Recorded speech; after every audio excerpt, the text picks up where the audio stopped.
you. Asante sana. Thank you. Please be seated. Thank you. Asante. My sister, the party leader of PLP, the Honorable Mother Wangari Karua, the Iron Lady of Kenyan politics, and the newly unveiled presidential candidate for 2027, fellow party leaders, and distinguished guests of this great congregation, PLP, Unite Liberate.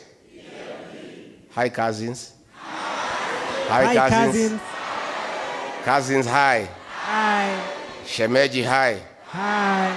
Hi, bros. Hi. Hi, sis. Hi. Asanteni sana. Thank you very much. Let me take this opportunity on behalf of DCP and our supporters across the country, congratulate the Honorable Mother Karua for having been given the green light by her party to be a presidential candidate in the forthcoming general election. Pongezi, my sister. And let me say we are very happy because we now know a good leader is available to lead the country. The Honorable Mother Karua has incredible credentials in matters governance, democracy, justice, and studying family for the people of Kenya. Her stand cannot be compromised by anybody. If there's one leader I believe in this journey, because this journey is difficult. Many will fall by the wayside. Many will be bought. Many will be compromised. Many will waver. But I have no doubt in my mind, like every other Kenyan, Mother Karua will go to the end to liberate this country. We are therefore very happy that her party has endorsed her as a presidential candidate, and as she has said, she has already started convincing us to think whether she can fly the flag. And we are saying women are great leaders in this country. And not just in politics, in every sector. In business, in agriculture, in church, in all spheres of influence. Our women have proven that they can be trusted with leadership. They are passionate and they mean well for the people of Kenya. I'm sure everybody knows Mother Wangari Karua, if elected president of Kenya, she cannot steal from the people of Kenya. I don't think Mother would ever order for people to be shot in the leg. I don't think Mother Wangari Karua, as a mother, grandmother, can order for the killing of Gen Zs. So we have a great leader, and the people of Kenya have a choice to make. Let me say, let nobody worry that Mother here is a presidential candidate, Kalonzo Musyoka is presidential candidate, Rigathi is presidential candidate, Eugene Wamalwa is presidential candidate. As the Honorable Mother has put it, let everybody go and mobilize for votes. Go and sell your candidature, sell your vision, and convince Kenyans that you can be president. And then when we sit, as it has been very well explained, we want to assure the people of Kenya that we shall sacrifice. We shall make whatever sacrifices necessary for this country to make sure, under whatever circumstances, we have one presidential candidate to face William Ruto. My sister, I want to assure you, if you convince us, I'm sure you can, that you are the right person I'll campaign for you the way I campaigned for William Ruto.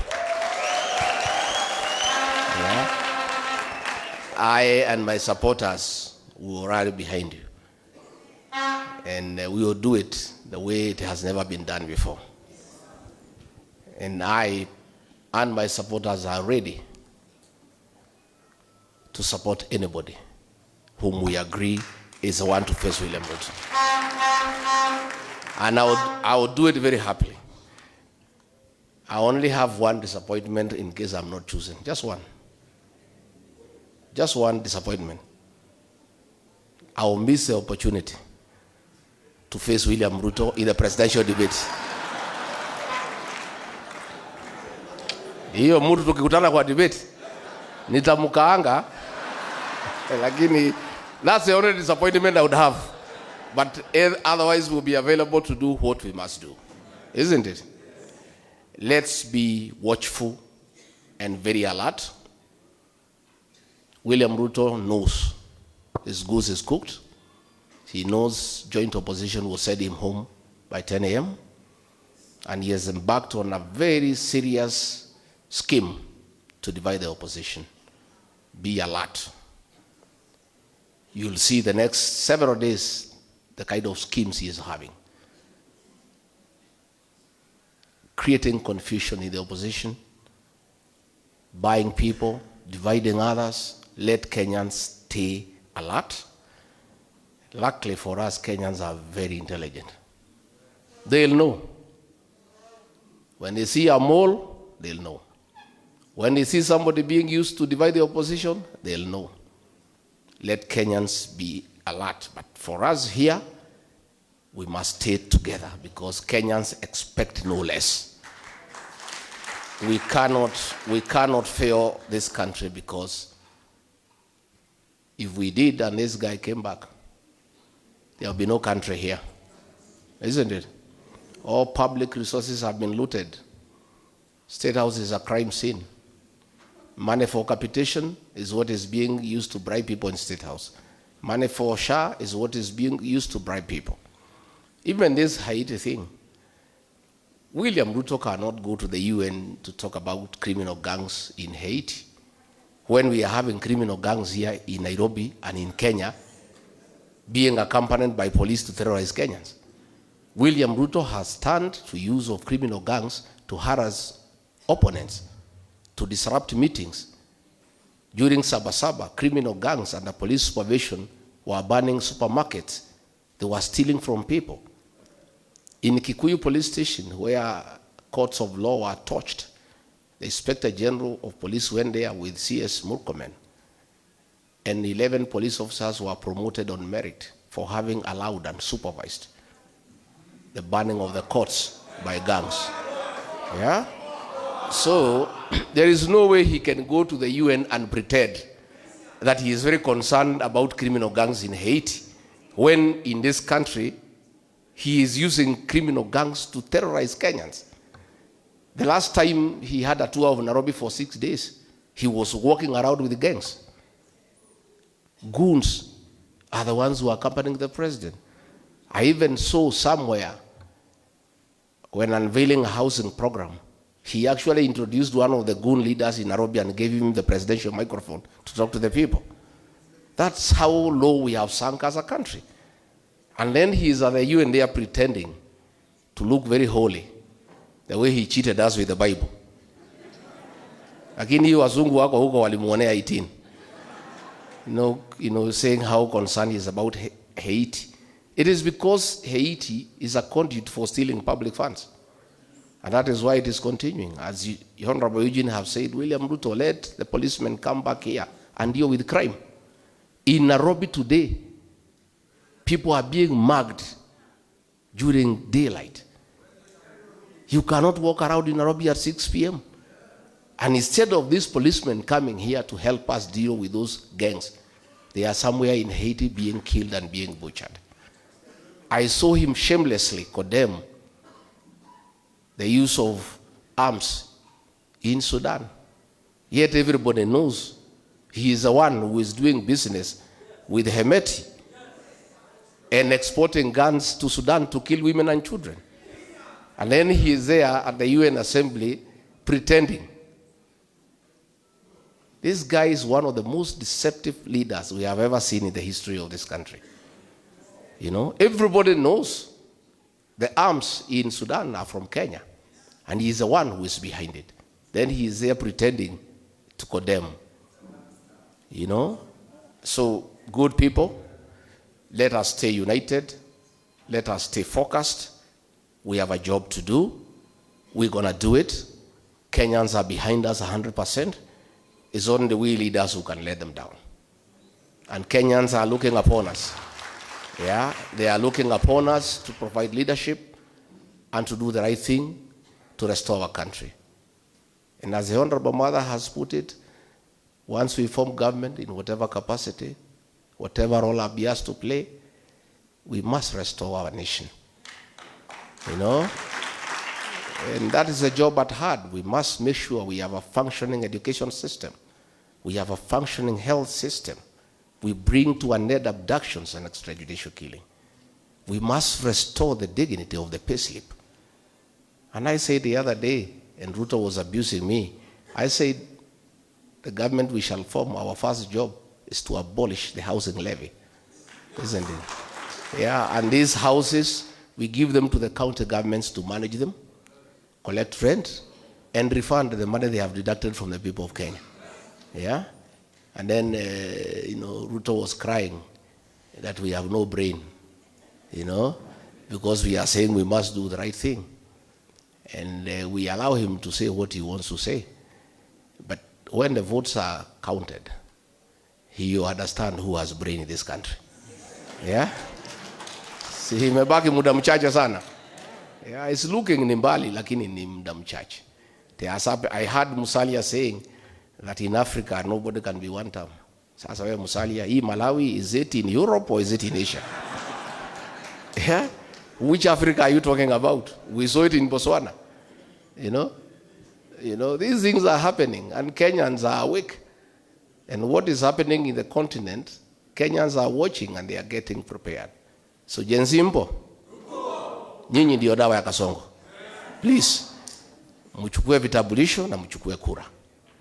What you are doing on the smartphone is very good and we applaud you. And we really are very happy by enlightening Kenyans on what is going on. But the true and the real transformation of this country will happen on the ballot box. You must have the tool of change. The tool of change is the vote. So much as you are passionate on the smartphone, you must go to the next level and register as voters and help restore this country. You owe it to this country, Gen Zs, and you must understand you are the greatest shareholders in this country and stakeholders because you have longer to live than all of us. So you have a duty to make sure that you are governed properly and the country is run in an efficient manner where there is prosperity. And if you do that, things will be very good. I have many leaders that who are here. We have, of course, the Honorable Mithika Rinturi, the organizing secretary wetu wa DCP. Tuko na the Honorable Maina Kamanda, is a chairman, is a chairperson of the eminent persons in DCP. We have the Iron Lady of Naivasha, the Honorable Jane Kihara. We have the MP for Ebaka Central, Major Dong. We have the MCA for Kanyenyeini in Kangema, Grace City. We have the immediate former member of parliament for Moya, Kabinga Wadayo. We have the immediate former MP for Limuru, Peter Mwathi. We have women rep aspirant for Kiambu, Mase Nongari. We have our Secretary for Economic Affairs in DCP, Dr. Peter Mbai. We have the MP for Tetu, Geoffrey Wandeto.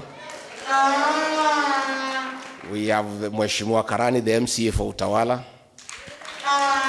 And thank you very much for coming. And then we have our leaders of Gen Z, DCP National Youth Leader, Wanjiko Thega. That young girl was charged with terrorism at Kahawa courts. This little girl. You know, I don't know why Ruto anaogopa mpaka wasichana kama hawa sasa. This little girl. What harm can this girl do to you? Ati afungwe mwaka 50. And then we have Kawanjiro, another youth leader pia. Alikuwa ameshtakiwa na terrorism. He was arrested by 300 DCI officers. Hii kijana mdogo huyu. So mimi, Honorable Mother, tunakushukuru. Sisi tuko pamoja. And we start together. And this thing we will deliver this country. This country will be delivered. Believe you me. Na musijali, pesa ni mingi ya Kasongo ikuliwe. Si ndio? Ndovu isisikwe na nini? Na pembe. Bora tu hiyo pesa usichanganye na ile yako. Kwa sababu iko na damu ya Gen Z. Hii pesa ni ya kukuliwa sokoni na kulipa mashailok. Usinunue mbuzi, usipeleke mtoto nayo shule, iko na damu ya Gen Z. Lakini hapo sokoni ukule alafu muende nyumbani. Na I'm very happy watu ya Kiambu walienda kwa Kasongo wakabadilisha bei. Alikuwa analipa 3,000 wakabadilisha mpaka 10. Watu ya Meru wakafika huko wakasema ni 10. Watu ya Murang'a ni 10. Lakini ile wa Kiambu waliibiwa na waheshimiwa 4 wakapata 6. Na hiyo waheshimiwa wakasema hakuna shida kuibia mwizi. Wakasema si mtu ni mwizi, si ameibia wa Kenya, na hao wakaiba hiyo pesa. So ni wizi tupu ndio kitu naendelea Kenya, wizi. Pale Mbeere North, there is a by election in Mbeere North. Watu huko tumeongea na tumekubaliana. Tumesema nyinyi mkule maneno, mfanye kama watu ya Kipipiri. Watu ya Mbeere pale, the place is like Europe. Hata change hakuna. The currency in Mbeere is 1,000. There is no change anywhere. The economy of Mbeere North is on another level. You know, mzee moja amenipigia ameniambia alikuwa anachinja nguruwe moja per week. Anachinja nguruwe 3 kila siku na inaisha. So the economy of Mbeere North is on another level. Lakini watu ya Mbeere wameongea, wamesema waendelee kukula. Wakule. Uchaguzi ni ya 27th. On 24th at midnight tunafunga hoteli. Kura yote kwa Karis na Kasongo anyolewe. Unajua huyu Kasongo hii pesa ameiba wa Kenya. Tumeambia wa Kenya tupangane vizuri. Tumnyoe hii pesa yote, by the time anatoka akuwe hata hana kitu. Si yuko namna hiyo? So tumeshukuru sana. Thank you very much my sister. Go. You have what it takes. Na sisi tuko pamoja. Asanteni sana. That's why all Kenyans of